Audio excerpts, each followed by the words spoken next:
La Sociedad Española de Radiodifusión presenta... Ser... ¡Viva la radio! Podcast. Siempre.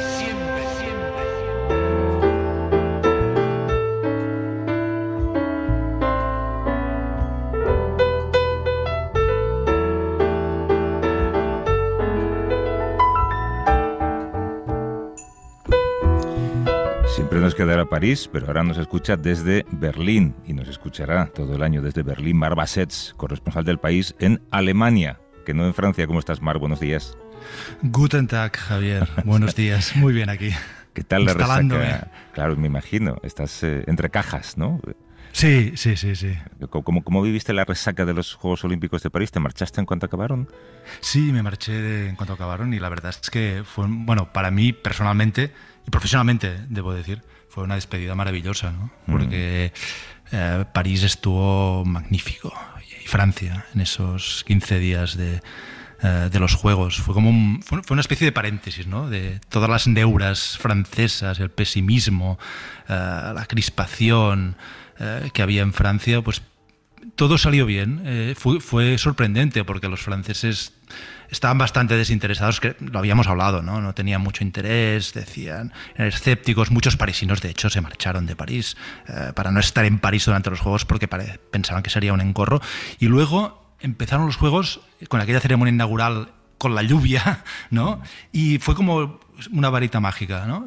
Todo fue un momento mágico en el que, bueno, como decía, todo salió bien. Y París, bueno, para mí fue también un poco redescubrir París, porque cuando llevas muchos años viviendo en una ciudad como París, es triste decirlo, ¿no? Pero a veces ya los monumentos, la belleza de París, ya no te impresiona tanto. Cuando has pasado 58 veces por delante de la Torre Eiffel, ¿no? La Torre Eiffel, bueno, ya es un objeto más de la ciudad.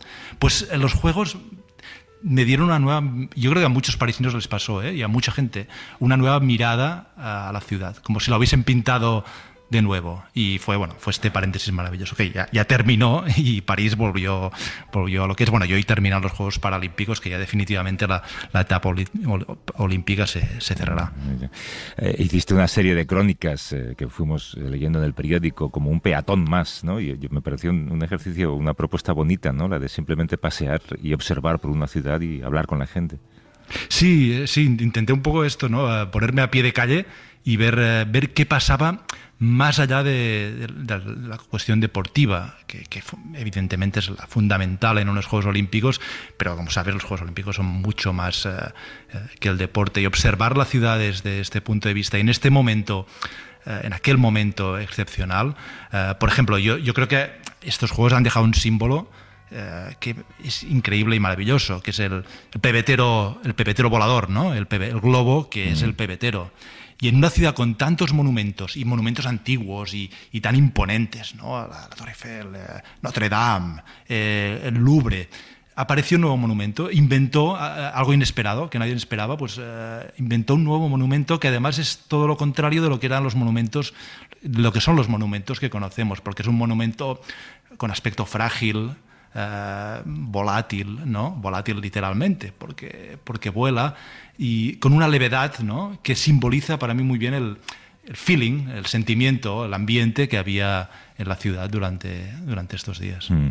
Qué buena manera, como dices, de acabar un periodo como corresponsal, como observador, como cronista. Y ahora aterrizas en una ciudad que yo diría que Berlín, por alguna razón, por lo menos entre los jóvenes, está de moda. Sí. Berlín lleva años de moda, si se puede decir, entre los jóvenes. Y yo ya estuve en Berlín. Fui corresponsal de La Vanguardia entre el 2002 y el 2007, y hacía menos tiempo que Berlín Berlín acababa de ser capital, de pasar la capitalidad a Berlín, y hacía unos años que había caído el muro, y había una efervescencia, que todavía queda algo de ello, un poco menos, pero sí, una ciudad que atrae y además artistas, bohemios, jóvenes de todo el mundo. Una cosa que me llama la atención, y pasa más ahora que cuando, creo, es una percepción subjetiva, pero que cuando vivía aquí, es la cantidad de lenguas que se escuchan por la calle, ¿no? Y hay barrios, el otro día estaba en Kreuzberg, que es uno de los barrios más dinámicos y en más ebullición desde siempre, de Berlín, en el antiguo Berlín occidental. Casi no se oía hablar alemán, español, inglés, lenguas eslavas. Esto me está llamando la atención. La primera percepción en el aterrizaje. Ya pasaba, pero veo que pasa más. Hay sitios que no, vamos, que es como si te olvidases de que estás en Alemania, simplemente por la lengua, la música que escuchas en la calle. ¿Te ha costado mucho encontrar un piso para alquilar? ¿Cómo está el mercado inmobiliario en Berlín? Bueno, yo creo que pasa un poco como en todas las grandes ciudades europeas, que está, ¿cómo se puede decir? Está complicado, ¿no? Y cada vez más. Y esto también es otra diferencia respecto a cuando estuve hace 20 años, donde había mucha oferta, no hacía tanto tiempo, como decía, que la ciudad se había reunificado. Es una ciudad inmensa, Berlín. Berlín es 9 veces más grande que París, ¿no? Y una densidad de población muy baja. Pero este boom de Berlín y este polo de atracción de Berlín, y en general, bueno, esto ha pasado, la gentrificación, ¿no? Que es este fenómeno de aburguesamiento de los barrios que pasa en toda Europa, ¿no? Y lo conocemos en Madrid, en Barcelona, pero también en París. Pues esto ha llevado a un aumento de los precios, a una reducción de la oferta, y es más complicado ahora que en otros tiempos. Pero bueno, no ha habido problema. Estoy ya en nuestro piso con cajas todavía, pero ya bien. Algunas seguramente, como contaba ayer Íñigo Domínguez, que está también recién aterrizado en Roma, algunas de esas cajas seguramente no las abrirás hasta que llegues a la siguiente corresponsalía y te darás cuenta de que esas cajas cerradas te acompañan siempre, ¿no? Hasta que un día... Es posible, sí, y vas descubriendo cosas cuando abres las cajas de tu pasado, ¿no? Exacto. Yo he descubierto cosas que hacía 30 años, cartas, documentos.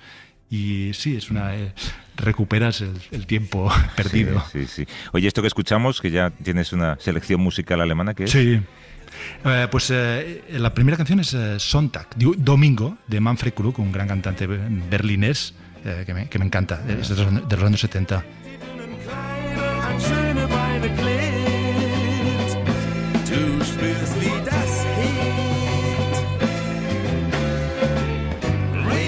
Bueno, tenemos un año entero para ponernos al día de cómo está el pop berlinés, y estoy seguro de que llegaremos ahí.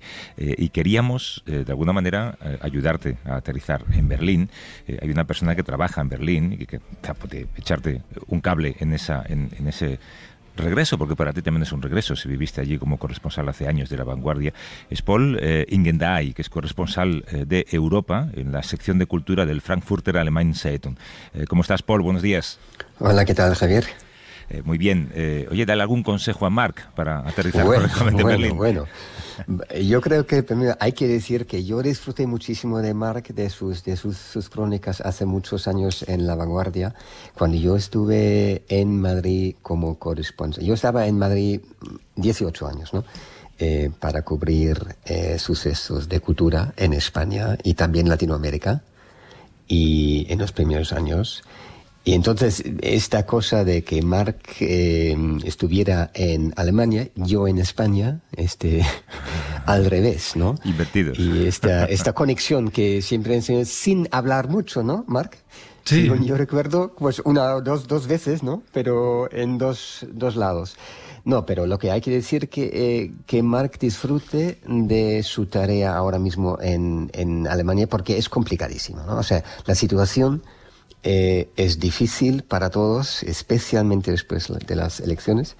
Pero antes de empezar con esto, hay que decir que, claro, siempre vale la pena estar en Berlín, que es una ciudad vibrante, rica en muchos sentidos, menos el dinero. Y tienes razón, Marc, con lo que acabas de decir, que es mucho más difícil hoy día conseguir un piso. Es más caro, pero todavía sigue siendo Berlín una capital más asequible que otros. O sea, todavía es más barato aquí vivir, el gasto de vida es menos que en Madrid y París y Londres, ni hablar de Nueva York. Y vale la pena en verano y primavera, si hay verano y primavera. En otoño y invierno yo sufro mucho con la falta de luz, pero Marc ya lo sabe. Entonces, para empezar, pues que empieces bien y que disfrutes, ¿no? Claro, Mar, tienes que, bueno, esto ya lo sabes, claro, tienes que acostumbrarte a que te despides del sol en octubre, supongo, y ya no lo vuelves a ver hasta abril. Para un español esto es complicado, ¿eh? Sí, me estoy mentalizando y aprovechando mucho estos días. Además, bueno, sabéis que Berlín, la bicicleta es fundamental y es la ciudad de la bicicleta, ¿no? Y puedes circular por todos los sitios y ahora con este tiempo está muy bien. Yo me acuerdo, Paul, que te entrevisté en la etapa anterior cuando publicaste un libro muy divertido y muy lúcido sobre España que se llamaba, en alemán lo publicó, España, creo que el título era Manual de Instrucciones, ¿no? Modo de empleo, para decirlo sí, pues literalmente, Gebrauchsanweisung. Sí, eso fue creo que la primera tirada era hace 20 años ya. Y ahora se han hecho, creo que 14 o 15 más. O sea, siempre actualizado el libro, y ha salido hace muy poco yo creo que es el número 15, con la cuarta, pues, una nueva etapa, ¿no? O sea, claro, se actualiza siempre, pero lo que tú también dices es que si uno vive en una ciudad o un país que no es el suyo, hay que comparar. Uno compara siempre, pero al mismo tiempo yo siempre digo que hay que vivirlo con humor, y también, o sea, no se puede terminar con estereotipos, eso nunca, ¿no? Pero sí se puede humanizar estereotipos, ¿no? Eso lo he intentado en España, y pues cuando yo pueda vuelvo a España, Marc, vas a quedar con Paul algún día, supongo, ¿no? Sí, Paul, nos veremos, ¿no? Para cenar, sí, claro, con mucho gusto. Políticamente, no sé qué es más excitante ahora mismo, si cubrir la actualidad en Francia o cubrirla en Alemania. Los dos, y Alemania, bueno, he llegado, ha habido estas elecciones en los Länder, en los estados federados del este, Turingia y Sajonia, donde ha sacado un resultado, un muy buen resultado, la AfD, que es el partido de extrema derecha alemán, y que mi impresión es que es una extrema derecha todavía más extrema derecha que la francesa. Es decir, cuando veo a Le Pen y la comparo con los dirigentes de la Alternativa para Alemania, bueno, Le Pen puede llegar a parecer moderada. De hecho, Le Pen rompió en Europa con la AfD porque la consideraba demasiado ultra, ¿no? Y yo tendría una pregunta para Paul, ¿no? Porque visto estos resultados, en Turingia fue el partido más votado, la AfD. En Sajonia fue el segundo partido más votado. Hay elecciones el día 22 en el Land, también en el este de Brandenburgo, y los sondeos dicen que ganará en votos la AfD, aunque no podrá gobernar. Pero vistos estos resultados, que un partido de extrema derecha y muy de extrema derecha gana, ¿se ha olvidado la historia en Alemania? Porque este es un país que se ha esforzado más que ningún otro en afrontar su pasado y que es en muchos aspectos ejemplar. ¿Qué ha pasado para que un partido así tenga estos resultados? Hay que decir que claro, la Alternativa para Alemania, AfD, es un intento de, en partes, ¿no?, reconectar con el pasado nazi. O sea, están jugando, o más que jugando, con símbolos, con frases, con ideas, con términos, a un lado. Pero la masa del partido, los votantes que han obtenido estos 30 y pico % en Turingia y 31 en Sajonia, la masa se consideran desfavorecidos, no escuchados, no son nazis, ¿no? Es gente con mucho rencor, con una rabia enorme, y hay un contraste que hay que ver claramente, que a un lado acuden a las urnas para votar, una participación altísima de 74, algo así, que normalmente no se da. O sea, es una señal muy buena, y que también se ha dicho en el país, ¿no?, que es una señal muy buena.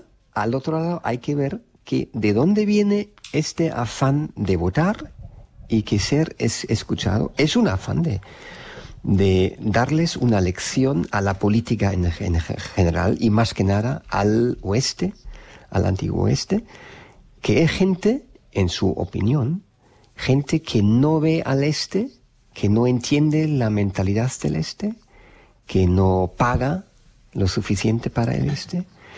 Y esta brecha interna, digamos, esta división, interna de Alemania entre este y oeste es una cosa impensable hace muchos años, pero ha sido así a lo largo de 35 años. Hay muchos libros, hay debates, hay peleas, hay polémicas y mucha polémica. Y de hecho el bestseller del año pasado fue un libro muy interesante de un profesor de filología alemana. Él escribió, un tío del este, escribió un libro sobre que el este sería una invención del oeste, o sea, un concepto que el oeste impone al este. Y eso son cosas de mentalidad a un lado, pero también son cosas de una política muy cruda al otro. Hay que resolver un problema muy, muy gordo, ¿no? Como tú bien sabes, Marc. ¿Cómo van a formar un gobierno que pueda trabajar? Porque lo visto es imposible. O sea, no va a haber coalición buena, satisfactoria, interesante. No. Va a haber o coalición o minoría no satisfactoria. Pero es muy interesante esto que dices sobre esa separación, porque hablas entonces de una especie de reunificación inacabada, pero ha pasado ya mucho tiempo. Yo me pregunto si alguien que tenga hoy 35, 40 años, que no recuerda una Alemania dividida, ya tiene en la cabeza esa división. Sí, hay que decir una cosa, que hay muchísima gente que se ha mudado del este al oeste, y más que nada las chicas, o sea, se han adaptado, han obtenido una vida en el oeste, han tenido éxito, tienen más dinero que antes, bla, bla, bla. Pero muchos jóvenes, especialmente varones, se han quedado.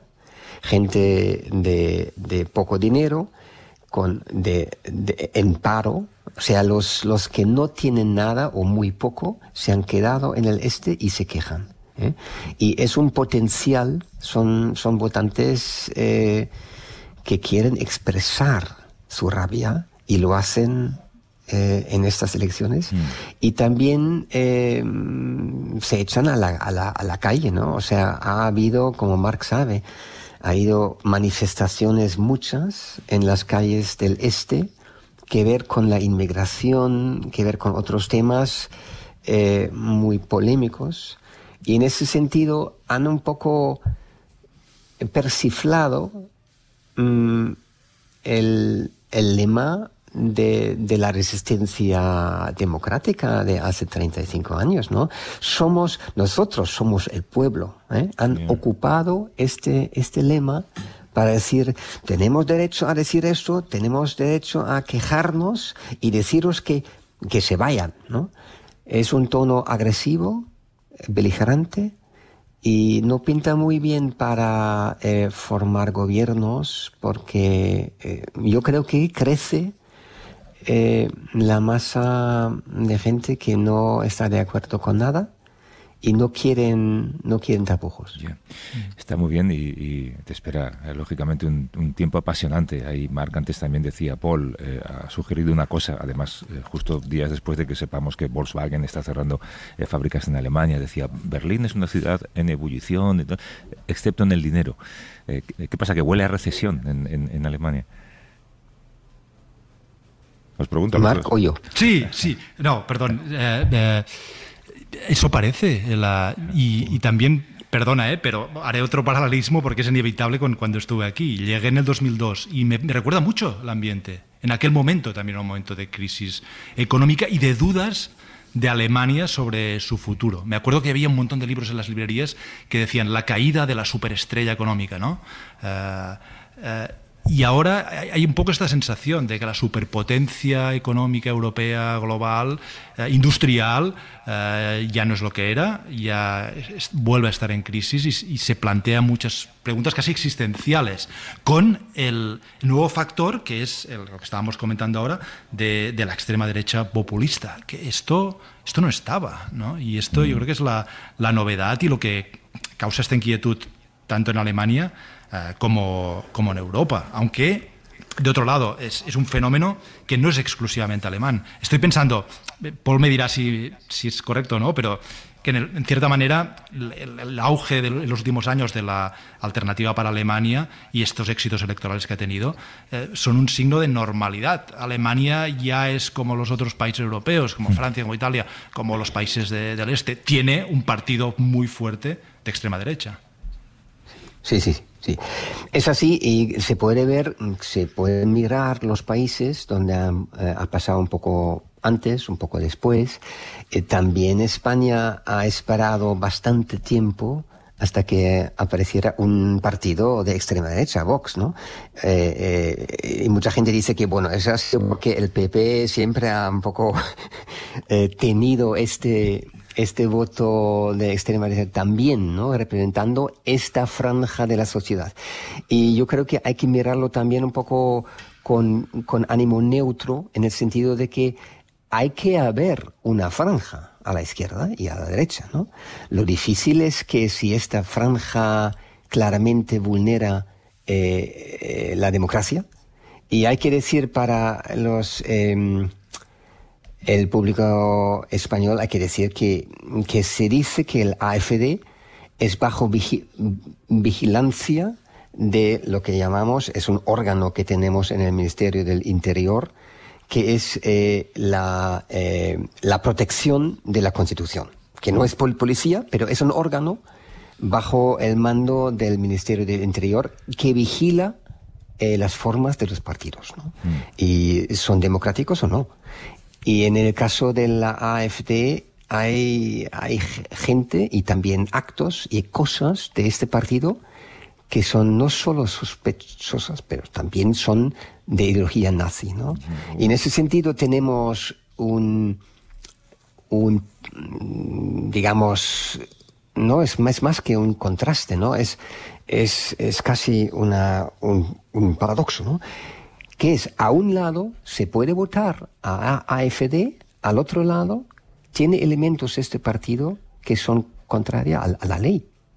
O sea, es imposible tener en Alemania un partido nazi, pero se puede votar al AfD. Y esta tensión es difícil de resolver, porque con razón es difícil prohibir un partido, ¿no? No se quiere, pero ahí estamos. Bueno, es un año interesantísimo y te agradezco mucho, Paul Ingendai, corresponsal de Europa en la sección de cultura del Frankfurter Allgemeine Zeitung, que nos hayas hecho este escenario o este dibujo de la Alemania actual, y te pediría que invitaras a Marc a una cerveza un día para que le pases unos buenos teléfonos. Vamos a hacerlo, y le hagas seguro un poco de ayuda. Mil gracias, Paul, volveremos a ti. Muchas gracias, Javier, siempre un placer.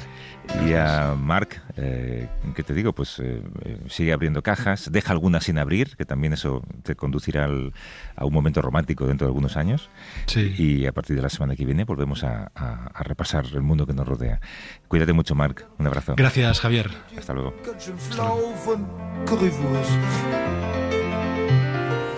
Rutscht das Ding dir aus, gehst du dann nach Haus voll Currywurst.